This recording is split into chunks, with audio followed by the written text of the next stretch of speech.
बिस्मिल्लाहिर्रहमानिर्रहीम। Programme focus में आपको खुशामदीद कहते हैं। बिजनेस अपडेट्स में सबसे पहले बात करेंगे पाकिस्तान स्टॉक एक्सचेंज की। आज मिला जुला रुझान देखा गया। ट्रेडिंग के दौरान सेंटिमेंट्स बहुत ज़्यादा मॉडरेट थे फाइनेंसर्स के, जिसकी वजह से सिर्फ सेलेक्टेड स्टॉक्स में ही काम हुआ और 100 इंडेक्स की पोजीशन वीक रही।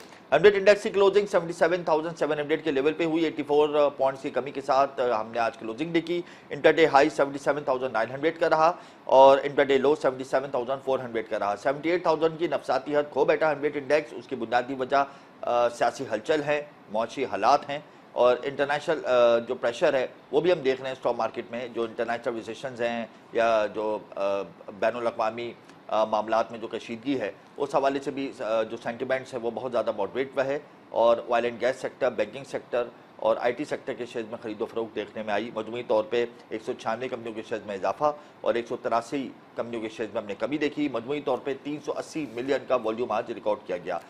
ये हफ्ता इसी तरीके से रेंज एक्टिविटी के साथ मूव ऑन होगा। सेंटिमेंट्स मॉडरेट रहेंगे, पॉजिटिव और नेगेटिव रहेंगे। बहरहाल स्टॉक मार्केट शेक पोजीशन पे इस हफ्ते ट्रेड रहेगी। स्टेट बैंक ऑफ पाकिस्तान ने करंट अकाउंट खसारे के आदाद शुमार जारी कर दिए हैं। जून 2024 के मुकाबले में जुलाई 2024 में करंट अकाउंट खसारे में 48% कमी हुई है। खुशाइन बात है कि हमारा करंट अकाउंट डेफिसिट कम हो रहा है। रवा माली साल के पहले माह में करंट अकाउंट खसारा 16 करोड़ 40 लाख डॉलर रहा। स्टेट बैंक के मुताबिक जून 2024 में करंट अकाउंट खसारा 31 करोड़ 30 लाख डॉलर रहा था। जुलाई 2023 के मुकाबले में जुलाई 2024 में करंट अकाउंट खसारे में 78% कमी हुई है। इंपोर्ट कम हो रही है, जिसकी वजह से हमारा करंट अकाउंट डेफिसिट जो है वो कम हो रहा है। और आइंदा वाले दिनों में अगर हम लोकलाइजेशन को इम्प्रूव करें और इंपोर्ट पर एनएसआर कम करें तो यकीनन हमारा करंट अकाउंट बैलेंस डेफिसिट से सरप्लस हो सकता है। इसके अलावा ताजिर दोस्त स्कीम को मुस्तरद कर दिया है कराची चैम्बर ऑफ कॉमर्स हैं। कराची चैम्बर ऑफ कॉमर्स के प्रेसिडेंट इफ्तिखार अहमद शेख ने अपने वीडियो पैगाम में कहा है कि 60 हज़ार रुपये के नोटिस आ रहे हैं ताजिरों को और छोटा ताजिर बिल्कुल भी इस हवाले से ताजिर दोस्त स्कीम को मुस्तरद करता है। इसको इस पर पूरा नहीं उतरेगा। और जो हमारी गुफ्तगू हुई थी चेयरमैन FBR से, उस हवाले से FBR ने कोई पॉलिसी नहीं अपनाई, मुस्तरद कर दिया है। वीडियो पैगाम में क्या कहते हैं आइए देखते हैं। बिस्मिल्लाहिर्रहमानिर्रहीम। देखें जी, जो आजकल मार्केटों के अंदर 60,000 रुपये के नोटिस इशू हो रहे हैं, चाहे वो रजिस्टर्ड हो चाहे वो अनरजिस्टर्ड हो। जबकि हमें ये कहा गया था कि दुकान, जो छोटी दुकान के लिए 1,000-1,200 रुपये का नोटिस आएंगे, लेकिन हर एक को 60,000 रुपये के नोटिस आ रहे हैं। अव्वल तो जो रजिस्टर्ड है दुकानदार, उनको नोटिस नहीं आने चाहिए। हम इसको कंडेम करते हैं और गवर्नमेंट से अपील करते हैं कि इसको रोका जाए। और जो अनरजिस्टर्ड दुकानदार हैं उनको भी 60,000 का नोटिस नहीं आना चाहिए। 60,000 रुपये महीना दुकानदार, छोटी सी दुकानदार नहीं भर सकता। ये मार्केट में हरासमेंट फैलाया जा रहा है। ताजिर दोस्त स्कीम को ये गवर्नमेंट के नुमाइंदे फेल करना चाहते हैं, लिहाजा हम इस ताजिर दोस्त स्कीम के इस तरीक़ेकार को मुस्तरद करते हैं और हम गवर्नमेंट से अपील करते हैं कि इसको फौरी तौर पर रोका जाए और ये जो नोटिस भेजे हैं से वापस लिया जाए और अहकाम जारी किए जाएँ कि इसको 2-3 महीने के लिए मौखर किया जाए और हमारे साथ बैठकर इसको वापस सेटल किया जाए। और हमने इसके लिए जो हायर अथॉरिटी है, FBR के चेयरमैन हैं और जो इसके कंसर्न डिपार्टमेंट्स हैं, वहाँ भी हमने खतूत लिखे हैं। और हम इसकी ताजिर दोस्त स्कीम की इस मामले में जिस तरह से इसको इम्प्लीमेंट किया जा रहा है, हम इसको मुस्तरद करते हुए इसको बिल्कुल हम चाहते हैं कि जी इसको रोका जाए। ताजिर दोस्त स्कीम के जो सिस्टम है, ताजिर दोस्त स्कीम का जो नया इंफ्रास्ट्रक्चर है उसको मुस्तरद करते हैं और बैठने की दावत दे दी है। और जाहिर सी बात है, जब तक ताजिर और FBR के नुमाइंदगान आपस में बैठ के मुशावरत नहीं करेंगे, ताजिर दोस्त स्कीम कभी भी कामयाब नहीं होगी। इसके अलावा IT सेक्टर की बात करते हैं। IT सेक्टर के जो नंबर्स हैं वो बेहतर हुए हैं। IT एक्सपोर्ट के जुलाई 2023 के मुकाबले में जुलाई 2024 में IT सेक्टर की एक्सपोर्ट में 34% का इजाफा हुआ है। ये IT एक्सपोर्ट जो हमारी 3.5 अरब डॉलर से बढ़ नहीं रही, क्यों नहीं बढ़ रही, वजूहात क्या है? जब स्टेट बैंक ने फ्रीलांसर्स को फैसिलिटेट भी कर दिया, उसके बावजूद भी जो हमारे ऑफिशियल नंबर्स हैं IT एक्सपोर्ट के वो इंक्रीज़ नहीं हो रहे, तो वजूहात क्या है? इस हवाले से आज हम प्रोग्राम में बात करेंगे। हमारी IT एक्सपोर्ट माहाना बुनियादों पर तो बढ़ रही है, एक साल के मुकाबले में अगर हम IT एक्सपोर्ट आज की देखें तो बेहतर हुई है। लेकिन अगर हम दुनिया की बात करें, ओवरऑल बात करें, तो हम IT एक्सपोर्ट में बहुत पीछे हैं। पाकिस्तान की IT एक्सपोर्ट इस वक्त चावल की एक्सपोर्ट से भी कम है। चावल की एक्सपोर्ट 4 अरब डॉलर है और हमारी IT एक्सपोर्ट 3.5-4 अरब डॉलर तक है। तो ये एक्सपेक्ट की जा रही है, एक्सपेक्टेशंस हैं कि 5 अरब डॉलर तक हो सकती है एक साल के अख्ताम तक, लेकिन ये भी मुश्किल नज़र आ रहा है क्योंकि आपके मुल्क के अंदर जो चैलेंजेस हैं कनेक्टिविटी के वो बढ़ रहे हैं दिन ब दिन। फिर आपने गुज़िश्ता रोज़ कबल देखा था कि कनेक्टिविटी के मसाइल थे मुल्क भर में, इस हवाले से भी हम बात करेंगे। फिर हमारे जो अनऑफिशियली अगर हम एदाद-ओ-शुमार की बात कर रहे हैं आईटी की, तो वो तकरीबन 7-8 अरब डॉलर है, लेकिन डिक्लेयर 3.5-4 अरब डॉलर की होती है। तो क्यों, वजूहात क्या है, हडल्स क्या हैं, और क्यों हम ऑफिशियली और अनऑफिशियली के दरमियान जो गैप है उसको ख़त्म नहीं कर पा रहे। इसके अलावा पाकिस्तान में सोने की कीमतें तारीख की बुलंद तरीन सतह पर पहुँच गई हैं। Pakistan James and jewellers association ने एदाद-ओ-शुमार जारी कर दी है। पहली बार 24 कैरेट सोना 700 रुपये इजाफे से आज 2,60,700 रुपये की बुलंद तरीन सतह पर पहुँच गया है। 10 ग्राम सोने की कीमत पहली बार 600 रुपये इजाफे से आज 2,23,508 रुपये हो गई है, और इंटरनेशनल मार्केट में फी ऑन सोना $10 इजाफे से $2,512 का हो गया है। खुशाइन बात है, मुल्क में सोने की कीमत में इजाफा हुआ है, इंटरनेशनल मार्केट में सोने की डिमांड बढ़ रही है। जब हालात ख़राब होते हैं, इंटरनेशनल मार्केट्स में जंग का समा होता है, कशीदगी होती है, तो तेल की कीमतों में इजाफा होता है, सोने की कीमतों में इजाफा होता है, और इसी की वजह से फिर दीगर ममालिक जो हैं उन पे रिसेशन और इन्फ्लेशन के जो इंडेक्स हैं वो ऊपर नीचे हो जाते हैं। तो पाकिस्तान में भी इसका इम्पैक्ट आ रहा है। ये इसको बाज़ हल्कों में ये पॉजिटिव इम्पैक्ट है, बाज़ हल्कों में ये नेगेटिव इम्पैक्ट है। बहरहाल सोने की कीमतें तारीख की बुलंद तरीन सतह पे है। हमने आज तस्करा किया पाकिस्तान के करंट अकाउंट डेफिसिट का, जो कम हुआ है, हमारी इंपोर्ट्स कम हुई हैं, और एलसीज़ के मसाइल अभी भी नज़र आ रहे हैं बिजनेस कम्युनिटी को। एलसीज़ के मसाइल अगर हल हो जाते हैं, इंपोर्ट पर अगर हम रिस्ट्रिक्शंस लगाते हैं, लोकलाइजेशन को इम्प्रूव करते हैं, तो आइंदा आने वाले दिनों में हमारा करंट अकाउंट डेफिसिट जो है वो मज़ीद बेहतर हो सकता है, हम सरप्लस जा सकते हैं। इसके अलावा हमारे रिजर्व्स की पोजीशन बेहतर है। इसके अलावा जो ताजिर डोज स्कीम है, इस पर तहफ़्फ़ुज़ात है बिजनेस कम्युनिटी को, ताजिरों को। चेयरमैन एफबीआर ने जो पॉलिसी दी है ताजिर डोज स्कीम की, उसको मुस्तरद कर दिया कराची चैम्बर ऑफ कॉमर्स ने। इन तमाम पॉइंट्स को आज हम तफसीली डिस्कस करेंगे। या वक्त एक ब्रेक का, हमारे साथ रहिएगा। Welcome back. प्रोग्राम इस वक्त हमें ज्वाइन कर चुके हैं एक्स चेयरमैन है पाकिस्तान सॉफ्टवेयर हाउस एसोसिएशन के सैयद अहमद। बहुत शुक्रिया सैयद साहब, आपने अपना कीमती वक्त दिया। हमारी आईटी एक्सपोर्ट 3-3.5 अरब डॉलर तक हैं, चावल की एक्सपोर्ट 4 अरब डॉलर तक पहुंच गई। बदकिस्मती से हम चावल की एक्सपोर्ट से भी कम आईटी का हिस्सा रखते हैं। वजह क्या है? 5 अरब डॉलर का हमने टारगेट तो सेट किया है, एक साल में हम आईटी एक्सपोर्ट को 5 अरब डॉलर तक लेके चले जाएंगे, लेकिन बेहतरी की सतह पर हम नहीं आ रहे, बेहतर हम देख नहीं रहे आईटी के मैदान को पाकिस्तान में। हमारे जो आईटी के जो नंबर्स हैं वो इम्प्रूव नहीं हो रहे। ऑफिशियली हमारी आईटी एक्सपोर्ट 3-3.5 अरब डॉलर तक हैं, जो कि 5 अरब डॉलर 6 अरब डॉलर को क्रॉस कर जानी चाहिए थी। वजूहात क्या समझते हैं? जी, thank you for inviting me. देखिए जी, 5 अरब डॉलर का तो टारगेट हमें 2 सालों से बार बार मिल रहा है, और उसको हम अचीव नहीं कर पा रहे। 2 साल पहले -0.5% ग्रोथ थी, इस साल कोई 23% ग्रोथ हुई है, जो कि मेरे ख्याल में बहुत कम है।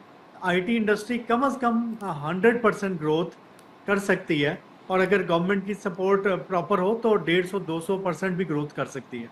मगर उसके लिए एक स्ट्रेटजी चाहिए, उसके लिए एक प्रॉपर लॉन्ग टर्म प्लानिंग चाहिए। अनफॉर्चुनेटली शॉर्टकट्स पे गवर्नमेंट की एक ज़्यादा फोकस है, कुछ अभी कर लें 4 महीने 6 महीने, और जो एक्चुअल मसाइल हैं इंडस्ट्री के वो हल नहीं किए जा रहे, और इनफैक्ट जो मसाइल में इजाफा किया जा रहा है, जिसकी वजह से हमारी जो इंडस्ट्री है वो अनफॉर्चुनेटली आहिस्ता आहिस्ता दूसरे मुल्कों में कन्वर्ट होती जा रही है, और पाकिस्तान के अंदर जो हमारी ग्रोथ पोटेंशियल है वो सारा लूज हो रहा है।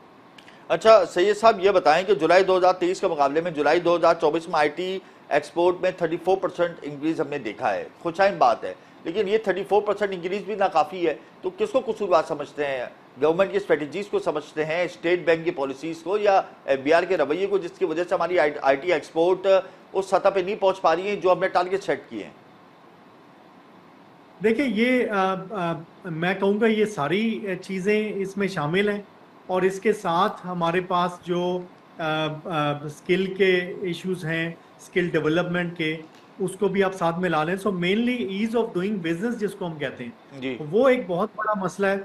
आईटी सेक्टर को हमारी गवर्नमेंट की ब्यूरोक्रेसी नहीं समझती, बिकॉज ट्रेडिशनल इंडस्ट्री को तो गुड्स सेक्टर को, इंडस्ट्रीज को समझते हैं, मगर हमारी वर्चुअल नेचर की इंडस्ट्री है, और इसमें वो ऐसे इकदाम उठा रहे हैं जिससे हमारी इंडस्ट्री को फ़ायदे के बजाय नुकसान होना शुरू हो गया है। मैं तो कहूँगा कि एक टाइम पे वो लोग कहते थे कि 1990 की दिहाई में इंडियन जब इंडस्ट्री बड़ी ग्रो कर रही थी, तो उनके मिनिस्टर ने पूछा कि आप हमें बताएं कि हम आपको हेल्प कैसे कर सकते हैं। तो उन्होंने कहा आप सिर्फ ये हेल्प करें कि आप हमारे रास्ते से हट जाएं। तो इस वक्त तो हम यही गुजारिश करेंगे गवर्नमेंट से, अगर हमारे रास्ते से हट जाएं तो आपको 50-60% ग्रोथ होती नजर आएगी। आपको बहुत सारे मसाइल नजर आएंगे, टैक्स से रिलेटेड इश्यूज हैं, पेरोल टैक्सेस के ऊपर इश्यूज हैं, इसके अलावा इंटरनेट और बहुत सारे मसाइल हैं। तो इतने सारे मसाइल गवर्नमेंट ने क्रिएट किए हैं कि हम तो पहले थोड़े से खुश थे कि शायद SIFC बनी और प्राइम मिनिस्टर से लेकर हर कोई IT की ग्रोथ की बात कर रहा है, तो शायद कोई भला हो। मगर अनफॉर्चुनेटली जो शायद उनके एडवाइजर्स उनको मशवरा नहीं दे पा रहे, या स्ट्रेटजी इनकी बिल्कुल आप कह लें शॉर्ट टर्म के ऊपर फोकस कर रहे हैं और ऐसे इकदाम उठा रहे हैं जिससे उल्टा नुकसान हो रहा है IT इंडस्ट्री का। अच्छा, अभी कुछ दिन कबल हमने कनेक्टिविटी के मसाइल देखे IT सेक्टर के अंदर, फायरवॉल की तनसीब हो रही थी जिसकी वजह से कनेक्टिविटी के इशूज़ थे, एक्सपोर्ट को कितना नुकसान हुआ, फ्रीलांसर्स को कितना नुकसान हुआ, क्या एदाद शुमाने के अंदाजे के मुताबिक आपके पास?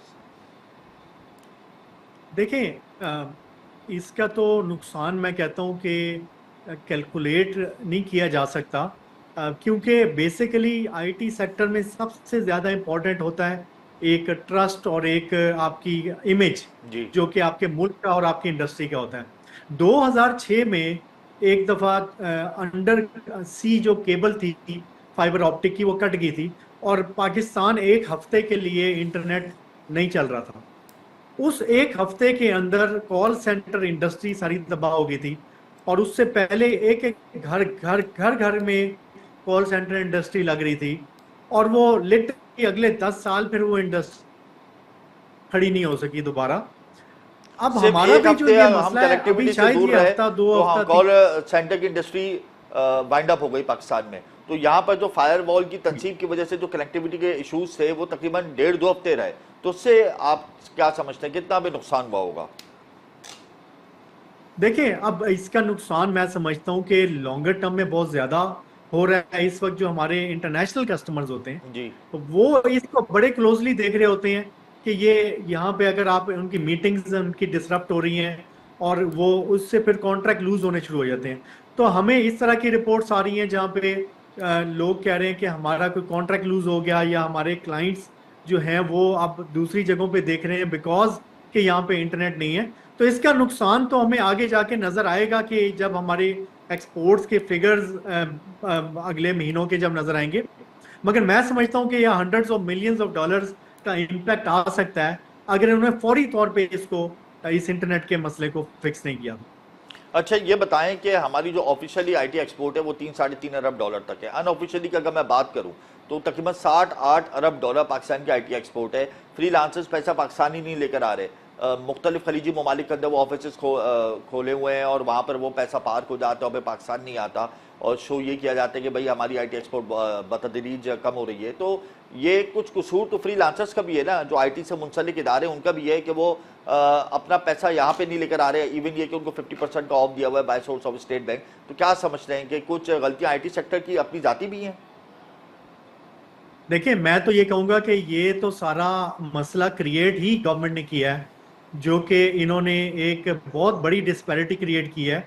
हमारी IT इंडस्ट्री पढ़ी लिखी इंडस्ट्रीज में शामिल है और ये ज़्यादातर कंप्लाइंट कंपनियां थी जो कि टैक्सेस पे कर रही थी। मगर एक ऐसी गवर्नमेंट ने पॉलिसीज बनाई जिसमें रिमोट वर्कर्स के लिए इन्होंने ऐसी मराहत दी और जो भी कंपनी बना के अपने आप को रजिस्टर्ड कराएगा उसके ऊपर उन्होंने बहुत हैवी टैक्सेशन की। यहाँ तक कि IT सेक्टर का एक आप कह लें चीज़ ये है कि इसमें तनख्वाहें बाकी सेक्टर से बहुत ज्यादा होती हैं। तो इनको IT सेक्टर के एम्प्लॉइज को 40% टैक्स लगा दिया, रिमोट वर्कर को इन्होंने 1% टैक्स लगाया। उससे हुआ ये कि अब ये डिस्करेज कर रहे हैं कि आप एक कंपनी ना खोलें, आप अपने सारे के सारे एम्प्लॉइज को फ्रीलांसर डिक्लेयर कर दें या रिमोट वर्कर डिक्लेयर कर दें ताकि 40% की जगह 1% टैक्स लगे। उससे हमारी जितनी मल्टीनेशनल कंपनी है उनके लिए काम करना मुश्किल हो गया। हमारी अच्छी कंपनियां अब अपने आप को रजिस्टर्ड से अनरजिस्टर्ड कर रही हैं, दुबई खोल रही हैं ताकि वो 1% वाली रजीम में आ जाए बजाय कि 40% में हो।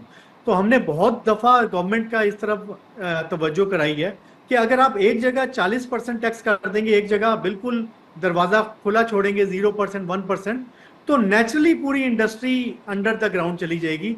मगर वो समहाउ अंडर द ग्राउंड चली जाएगी इंडस्ट्री या फिर मनी लॉन्ड्रिंग की तरफ चली जाएगी इंडस्ट्री? जी, इसमें अब ये सारा कुछ होगा और ये सारा कुछ गवर्नमेंट एनकरेज कर रही है। हमने बारहा कहा है कि आप इसको पेरोल टैक्स को 50% पे लाएं और जो रिमोट वर्कर है उसे भी 50% पे लेके आएं और एक कंपेटिटिव ताकि लैंडस्केप हो और रजिस्टर्ड कंपनियों को आप सपोर्ट करें बजाय कि अनरजिस्टर्ड को। यहाँ पे उल्टी गंगा बह रही है, जहाँ गवर्नमेंट जो है वो अनरजिस्टर्ड को सपोर्ट कर रही है और रजिस्टर्ड को जितना ज्यादा वो और ज्यादा दबाते जा रहे हैं, जिसकी वजह से रजिस्टर्ड लोग भी मुल्क छोड़ छोड़ के भाग रहे हैं। पाशा के किरदार को क्या कहेंगे? पाशा का किरदार इस वक्त क्या है? क्योंकि बड़ी फाल एसोसिएशन है पाकिस्तान सॉफ्टवेयर हाउस, और अगर वो इस हवाले से आवाज़ नहीं उठा रही, अगर उठा रही है तो उसकी भी नहीं सुनी जा रही, तो फिर हम कहाँ खड़े हैं? देखिए, ये बड़ी हमारी एक, मैं कहूँगा कि बदकिस्मती है कि हमारे जितने रिप्रेजेंट करने वाले इदारे हैं आईटी सेक्टर को, देखिए अगर नेट बंद किए, नेट के ऊपर काम हो रहा है, पीटीए वाले कर रहे हैं, तो आईटी सेक्टर की जो रिप्रेजेंटेशन है वो करनी थी मिनिस्ट्री ऑफ आईटी ने, एसआईएफसी ने, पीएससीबी ने, पाशा ने। ये सारे इदारे अनफॉर्चुनेटली मुझे लगता है कि ये ना सच बोल पा रहे हैं, ना ये अपनी इंडस्ट्री को प्रॉपर्ली रिप्रेजेंट कर पा रहे हैं, जिसकी वजह से जो मुश्किल बात है वो सामने जब टॉप टीयर के सामने नहीं करते तो ऐसे फैसले हो जाते हैं जिसका नुकसान सारी इंडस्ट्री को होता है। क्या मैं ये समझता हूँ क्या मुश्किलात हैं, क्यों नहीं कर पा रहे? मेरे ख्याल में बस फोटोशूट पे सबका फोकस है कि इवेंट करा लो और अपने आप को एक पब्लिसिटी कर लें, और जो रियल काम है अंडरलाइंग, वो रियल काम क्योंकि मुश्किल है उसकी तरफ नहीं आते। और क्योंकि आजकल शायद माहौल भी ऐसा है कि आपको सही बात करना थोड़ा सा मुश्किल हुआ है, तो ये बस आसान काम की तरफ जाते हैं, फोटो ऑप्स की तरफ जाते हैं, और जो एक्चुअल करने वाले काम है वो मेरे ख्याल में उस तरफ नहीं जा रहे। आखिर में ये बता दें, साल के अख्तिताम तक हम $5 अरब का हदफ हासिल कर पाएंगे आईटी एक्सपोर्ट का? जी, मेरा तो नहीं ख्याल कि 5 अरब क्या 4 भी होगा, बल्कि हाँ ये है कि जितनी अब आहिस्ता आहिस्ता ये फ्रॉड, स्कैम और मनी लॉन्ड्रिंग की स्कीमें चलने शुरू हुई हैं, अगर ये बीच में आना शुरू हो जाए तो 4 क्या 5 6 भी हो जाएगा। मगर जो रियल आईटी एक्सपोर्ट है, मैं ये समझता हूँ तो बहुत बड़ा खतरा है, और इस वक्त वो उसकी ग्रोथ 20-30% से ऊपर नहीं जाएगी। अगर ये अभी भी स्पेशल टेक्नोलॉजी जोन को फाल कर दें, उसके अंदर इंटरनेट को ओपन रख दें, उसके अंदर ये टैक्स की जो इंसेंटिव वो प्रॉपर रखें, लेवल प्लेइंग फील्ड दे दें, तो आज भी ये 100% ग्रोथ एक साल में दे सकती है इंडस्ट्री।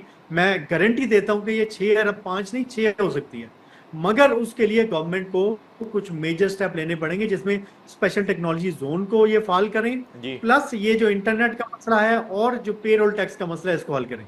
बहुत शुक्रिया सईद अहमद, आपने अपना कीमती वक्त दिया। गवर्नमेंट अगर मेजर स्टेप्स ले, खास तौर पे टैक्स को अगर वो रिमूव करती है, कनेक्टिविटी के मसाइल को वो हल करती है, फ्रीलांसर्स को फैसिलिटेट करती है, तो आईटी एक्सपोर्ट हमारी $6 अरब तक हो सकती है। इसमें कोई दो राय नहीं कि हमारे मुल्क में पोटेंशियल बहुत है, स्किल्स की कमी है, लेकिन स्किल डेवलपमेंट में भी अगर फोकस किया जाए तो यकीनन हमारी आईटी एक्सपोर्ट बेहतर होगी।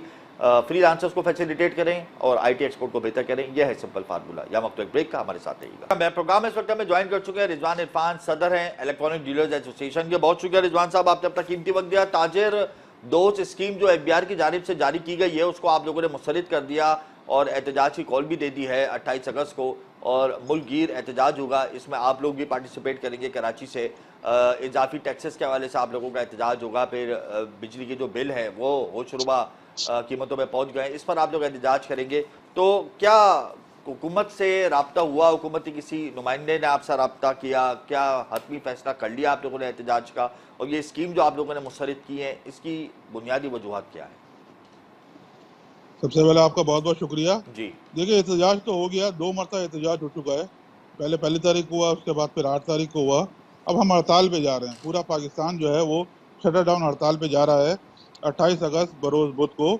इसमें तमाम एसोसिएशन इसमें शामिल है, चाहे वो कराची हो चाहे खैबर हो, कराची से खैबर तक जो है वो शटर डाउन हड़ताल होने जा रही है।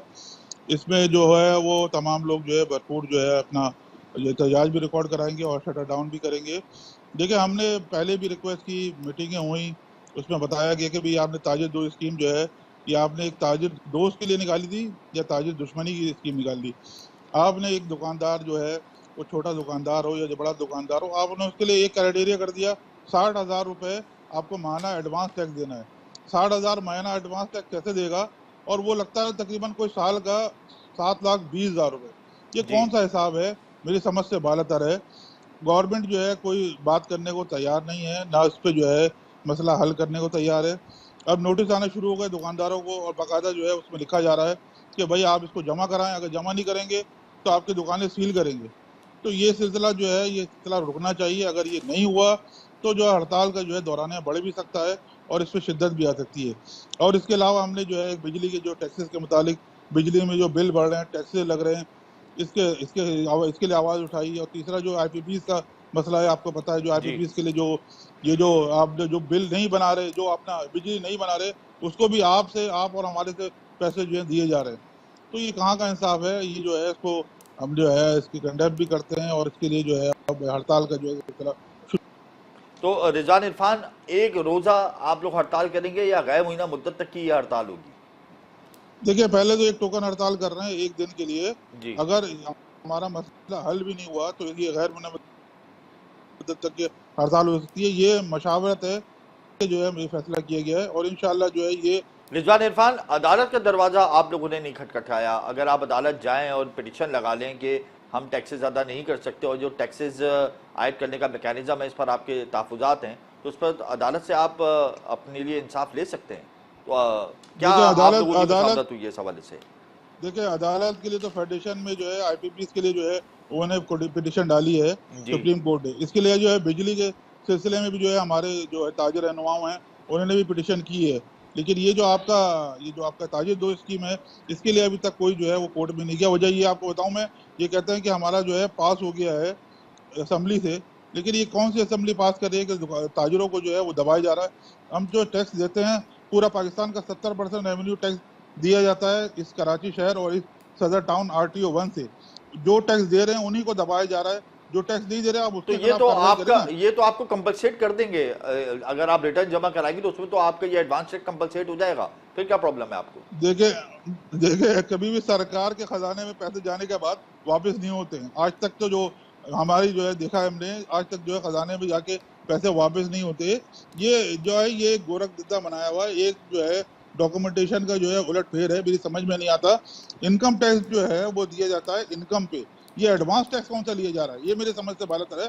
एडवांस में कौन सा? अरे हम जब कमाएंगे तो आपको टैक्स देंगे ना। अगर हम कमाई दे रहे तो आपको एडवांस टैक्स दे दे। एक दुकानदार, छोटा दुकानदार जिसकी 30,000 रुपए जो है अपना उसकी किराया है, वो किस तरह 60,000 रुपए देगा? आपने जो है गधा घोड़ा सब एक साथ कर दिया। ये कहाँ का इंसाफ है? मेरी समझ से बालतर है ये जो इन्होंने फैसला किया है ये गलत है, ये नाजायज है। ये अगर करेंगे तो फिर लोग सड़कों पे भी आएंगे, और उसका आपने देख लिया कि आप जो है हड़ताल की तरफ जो है वो जा रहे हैं, लोग शटर डाउन हड़ताल होने जा रही है। जी बिल्कुल। रिजवान इरफान हमारे साथ रहिएगा। अतीक मीर, सदर ऑल कराची ताजिर इत्तेहाद, इस वक्त हमें ज्वाइन कर चुके हैं प्रोग्राम में। अतीक मीर, 28 अगस्त को शटर डाउन हड़ताल की तरफ आप लोग जा रहे हैं, मुल्क गिर एहतजाज होगा। रिजवान इरफान हमारे साथ हैं। आप लोग एक पेज पर जमा हो गए हैं, एक पेज पर आप लोग मौजूद हैं और ये मुल्क गिर एहतजाज होगा। अगर इसके बावजूद भी आपकी सुनवाई नहीं होती तो आप लोग क्या करेंगे?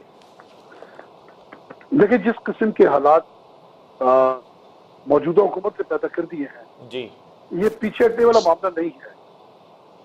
इसलिए कि पीछे हटने का मतलब ये कि हम एक गहरी खाई में हम गिर जाएंगे। जी, हम इस रेशो से ये जो स्कीम पेश की गई है, ताजिर दोस्त के नाम से ताजिर दुश्मन स्कीम, हम टैक्स दे नहीं सकते। हमारी इस्तेदाद नहीं है।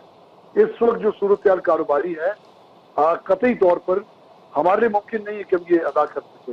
बिजली के बिल ये आवाम के लिए, हमारे लिए, हमारे घरों के लिए, कारोबार के लिए, हमारी छोटी सनतों के लिए, हत्ता की बड़ी सनतों के लिए, ये स्वाने रू बन चुके। ये हम दे नहीं सकते। ये तो आप पहले भी नहीं दे सकते थे। पहले भी आप लोगों ने एहतजाज रिकॉर्ड कराया, पहले भी आप लोगों ने शटर डाउन हड़तालें की, पहले भी आप लोगों ने भूख हड़तालें की, उसका कोई इम्पैक्ट नहीं आया, कोई पॉजिटिव इम्पैक्ट नहीं आया। आप लोग एहतजाज करके वापस चले गए, कुछ भी नहीं हुआ। बिजली की कीमतों में भी इजाफा हुआ, गैस की कीमतों में भी इजाफा हुआ, टैक्सेस में भी इजाफा हुआ, अमन अमान की सूरत हाल भी वैसी की वैसे ही है।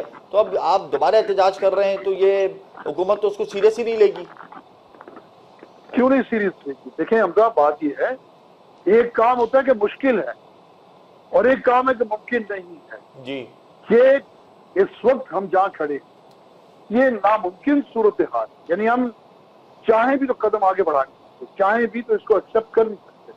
मैं आपको एक सेब दूं कि इसको सालम निकल लें, ये आपके लिए मुमकिन नहीं है। मैं उसकी काशें करके दूं तो वो आपके लिए मुमकिन है कि आप उसे खा सकें। तो हम उस जगह पे हैं कि हमें जो सिलसिला इस वक्त जो दरपेश है उसने हमें जिंदगी की मुश्किल तरीन सतह पे पहुंचा दिया है। देखिए इस वक्त हर तरह हुकूमत ने जो महंगाई हम पर मुसल्लत की है, बच्चों का दूध क्या, सब्जियां, इसी तरह आटा, चीनी, दाल, दानिस्ता तौर पे ऐसा लग रहा है जैसे किसी दुश्मन ने, हमारे हुक्मरानों ने नहीं, दुश्मन मुल्क ने हमारी मैशियत को तबाह करने की साजिश की है। हमारी एक्सपोर्ट पे टैक्स है जो कि मुल्क की मैशियत को बचाने के लिए एक नुस्खा कीमिया है, लेकिन आप देखें एक्सपोर्ट पे टैक्स लगा दिया। तो ये हुकूमत करने क्या आई है, कोई तो पूछे तो सही है। अगर कोई दूसरा नहीं पूछेगा तो फिर हम तो इसको बर्दाश्त नहीं कर सकेंगे। हमारा अदालत जाएंगे आप लोग ताजिर दोस्त स्कीम के खिलाफ पिटीशन लगाएंगे? देखें अदालतें इनकी हैं, सब कुछ इनका है। अगर तो आपका भी है, अदालतें आपकी भी हैं, पाकिस्तान भी आपका है, आप पाकिस्तान में अपना एक स्टेक रखते हैं, ऐसा तो नहीं है कि सब कुछ इनका आपका कुछ भी नहीं है? बेशक ये मुल्क हमारा है, अदालतें हमारी, इदारे भी आपके हैं, बिल्कुल इदारे हमारी है, हम ये भी समझते हैं हुकूमत भी हमारी है, लेकिन हमें उनके फैसले भी तो मुस्बत चाहिए, हमें इंसाफ भी तो चाहिए।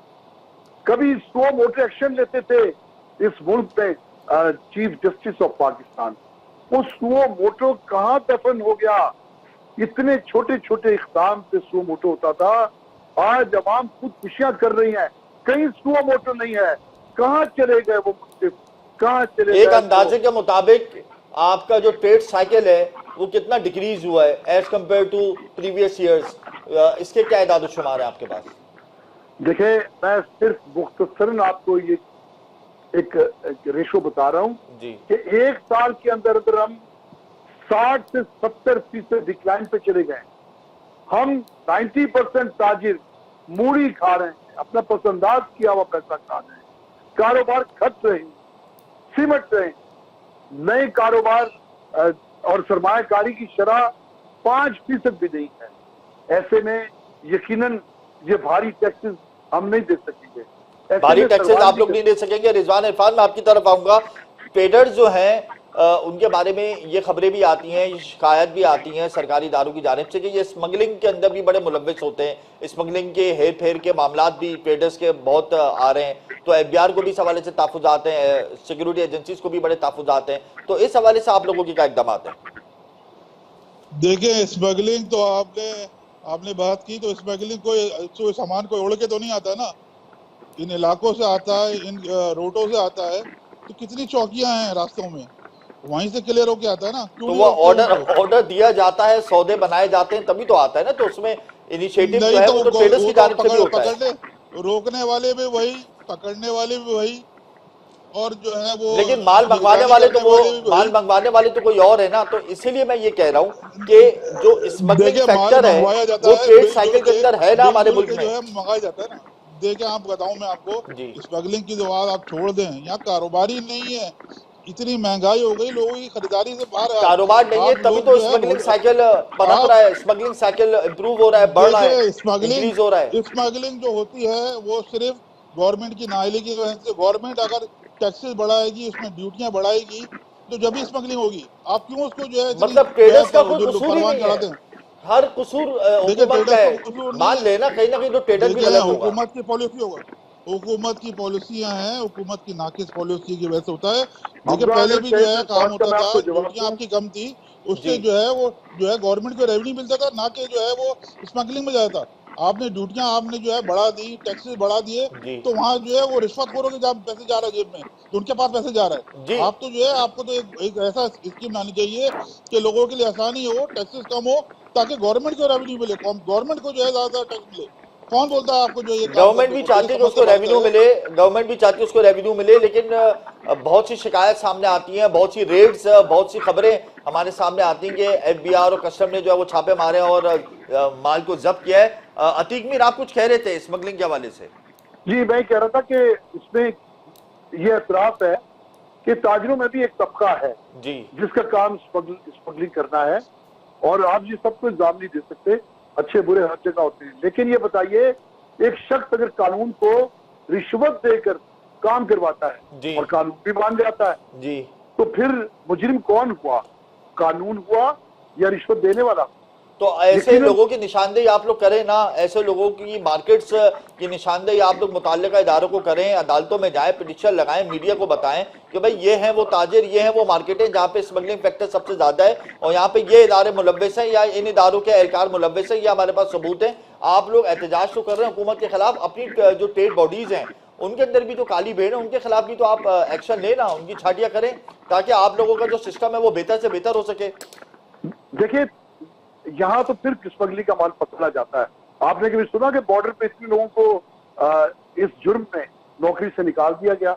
अभी तो अभी हम शहर की बात कर लेते हैं, बॉर्डर पे तो हम चले जाएंगे ना। अरे हजरत, प्रोग्राम इस वक्त हमें ज्वाइन कर चुके हैं चेयरमैन सिंध ताजिर इत्तेहाद जमील पराचा। बहुत शुक्रिया जमील साहब, आपने अपना कीमती वक्त दिया। के के खिलाफ पिटीशन लगाने की बात की थी आपने गुज़िश्ता हमारे प्रोग्राम में, तो क्या के के खिलाफ पिटीशन आपने लगा दी है? के के हवाले से आप लोगों ने अपना एहतजाज भी रिकॉर्ड कराया है, क्या कहते हैं इस हवाले से?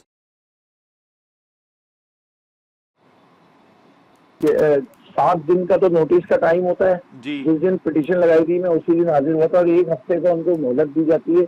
अब वो इंशाल्लाह मोहलत खत्म हो रही है परसों। जी, परसों इंशाल्लाह हम पिटीशन लगाने जा रहे हैं।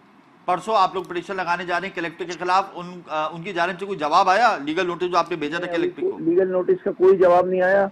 हम वकील हमारे बिल्कुल वो मुस्तैद बैठे हैं, इंशाल्लाह जवाब के उन्होंने इंतजार किया, कोई नोटिस नहीं आया। अब उन्होंने पिटीशन तैयार कर ली है इंशाल्लाह, जो कि हम परसों पिटीशन दायर कर देंगे हाई कोर्ट में।